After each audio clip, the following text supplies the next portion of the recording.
नमस्कार प्यारे साथियों, सभी छात्र के लिए एक बहुत ही खुशी की खबर निकल कर के आ रही है कि बिहार सरकार अब पुनः एसटीटी एग्ज़ाम लेने जा रही है। आज इस क्लास में हिंदी सिलेबस बताने जा रहा हूं, पेपर 1 और पेपर 2 को। इसके अंतर्गत बहुत सारे डाउट आपके मन में जो भी हैं उसे भी हम आज इस क्लास में कंप्लीट करेंगे। यहाँ पे पेपर 1 के सिलेबस के अंतर्गत टोटल हिंदी व्याकरण से ही क्वेश्चन रहेंगे और क्वेश्चन की संख्या कितने होंगे तो 100 हो जाएंगे केवल हिंदी व्याकरण के। और पेपर 2 में इसी के अंतर्गत 50 नंबर के और पूछे जाएंगे यूनिट 2 से, वो सभी के लिए रहेंगे। तो इस तरह से टोटल क्वेश्चन की संख्या कितने हो जाएंगे 150 नंबर, और 150 क्वेश्चन हो जाएंगे, 150 नंबर हो जाएंगे। इसमें आपको 50% लाना अनिवार्य होगा अदर स्टेट के लिए, ठीक है। जो अदर स्टेट का स्टूडेंट है उनको 50% लाना अनिवार्य, तभी आप इस पेपर को क्वालिफाई कर पाएंगे। अब बात करेंगे कि इसमें कौन कौन से लोग फॉर्म को फिलअप कर सकते हैं, जिनका यहाँ उत्तर प्रदेश की तरह नहीं है कि संस्कृत को कंबाइंड किया है। केवल आप जिस विषय से ऑनर्स किए हैं और बीएड किए हैं उसी से आप फॉर्म भर करके निकल सकते हैं। और 50% बीए में होना चाहिए और बीएड में भी 50% मार्क्स अनिवार्य है, तभी आप इस फॉर्म को फिलअप कर सकते हैं। नो नेगेटिव मार्किंग, यहाँ पे नेगेटिव मार्किंग नहीं रखा गया, अर्थात माइनस जो होता था 2 नंबर 1 नंबर जो भी नेगेटिव मार्किंग और एसएससी जीडी में होता है वैसा यहाँ सिस्टम नहीं है, तो आपको चिंता करने की ज़रूरत नहीं है। अब बात करेंगे सिलेबस का, तो क्या क्या पढ़ना है यूनिट 1 के अंतर्गत।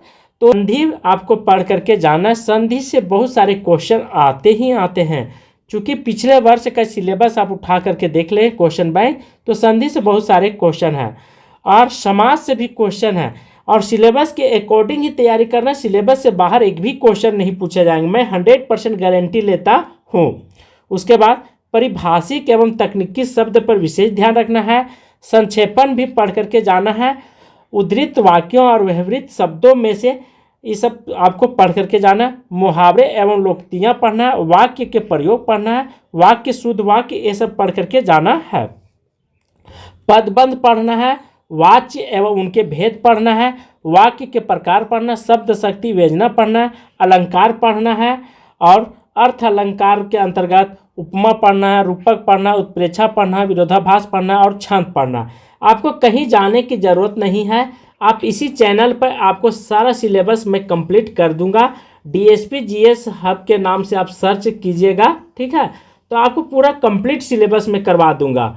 और इसके बाद फिर ऑब्जेक्टिव क्वेश्चन भी हम देंगे, ताकि आपको परीक्षा हॉल में किस अनुरूप पूछी जाती है उसी के अकॉर्डिंग हम तैयार करेंगे सिलेबस और एमसीक्यू, तो आपका सफलता निश्चित है।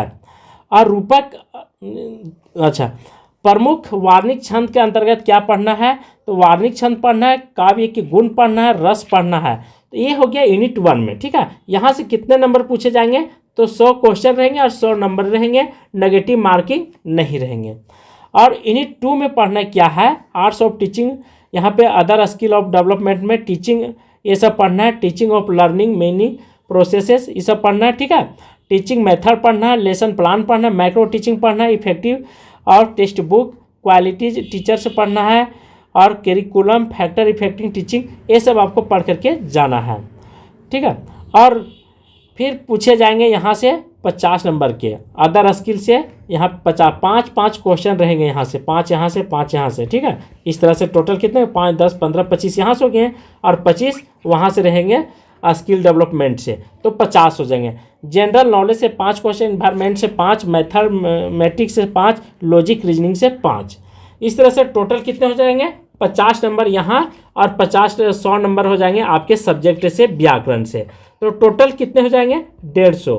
तो आपको कहीं हड़बड़ाने की ज़रूरत नहीं है। मैं पुनः बोल रहा हूँ कि सिलेबस के अकॉर्डिंग ही तैयारी कीजिएगा। मात्र 1 सप्ताह भी पढ़ेंगे तो भी आपका यह एग्ज़ाम निकल जाएगा और अच्छे नंबर से आप निकाल सकते हैं, ठीक है दोस्तों।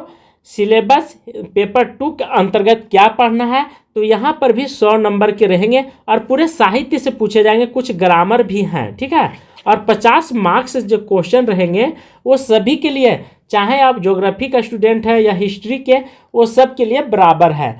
तो पेपर 2 में पढ़ना है, ठीक है, क्या क्या पढ़ना है। तो यूनिट 1 यूनिट 2 के में यहाँ पे बांट दिया गया है सिलेबस, ठीक है।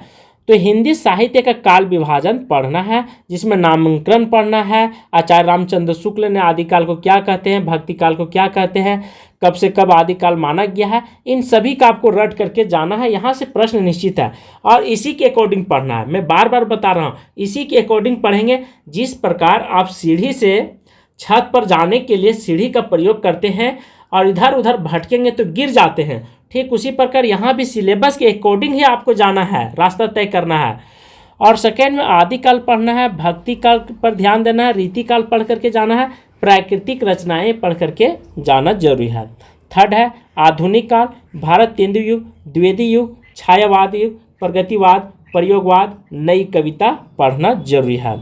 और फोर में गद्य पढ़ना है, कहानी के अंतर्गत उपन्यास, नाटक, निबंध, आलोचना, ये सब भी पढ़ करके जाना जरूरी है।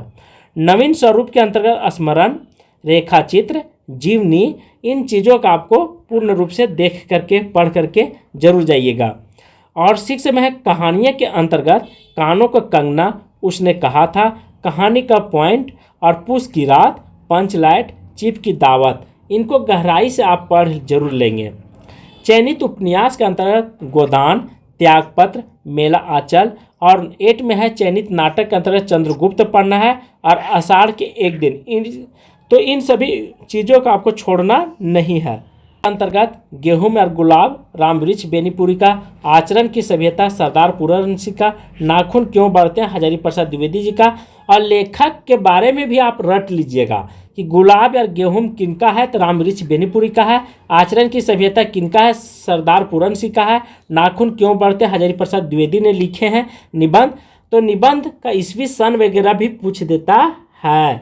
और श्रद्धा और भक्ति रामचंद्र शुक्ल का तो बहुत घुमा करके नहीं पूछता है, लेकिन हाँ उतना हल्के में भी आपको नहीं लेना होगा। चयनित कवि के अंतर्गत कविताएं पढ़ना है, विद्यापति, पदावली पढ़ना है, रामवृक्ष बेनीपुरी का, देख देख राधा रूप अपार पद पढ़ना है, जय जय भैरवी पद थर्ड पढ़ना है, कुंज भवन से निकसले रे ये भी पढ़ना है, तालल सकेत बार बिंदु सम पद ये 254। उसके बाद कबीर की पंक्तियां रट करके जाना, दुल्हन गाँव मंगला चार, झिनी झिनी बिनी चदरिया, ये सब पढ़ करके जरूर जाइएगा, तभी आप सक्सेस करेंगे। काहे रे नीलनी, सूरदास के भ्रमर गीत सार पढ़ना है, संपादक पढ़ना है, आचार्य रामचंद्र शुक्ल का, पद संख्या क्या क्या पढ़ना, 6, 9, 10, 108 और 109 पढ़ करके जाएंगे। जयसी का नागमती वियोग पढ़ना है, तुलसीदास का रामचरितमानस पढ़ना है, केवल अयोध्या से कांड का, मैथिली शरण गुप्त के क्या पढ़ना, दोनों और प्रेम पलता है, राधा रामधारी से दिनकर का हिमालय पढ़ना है, सूर्यकांत त्रिपाठी का वह तोड़ती पत्थर पढ़ करके जाना है।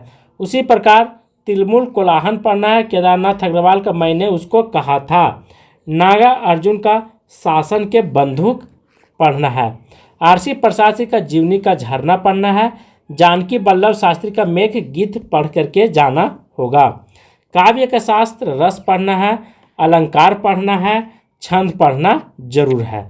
तो ये टोटल यूनिट 1 में पढ़ करके जाना है और हिंदी का सिलेबस है, ठीक है। ये नहीं कि ज्योग्राफी, ये हिंदी का जो हिंदी विद्यार्थी हैं हिंदी से देना चाह रहे हैं एसटीटी, वो सिलेबस के अकॉर्डिंग जरूर तैयारी कीजिएगा।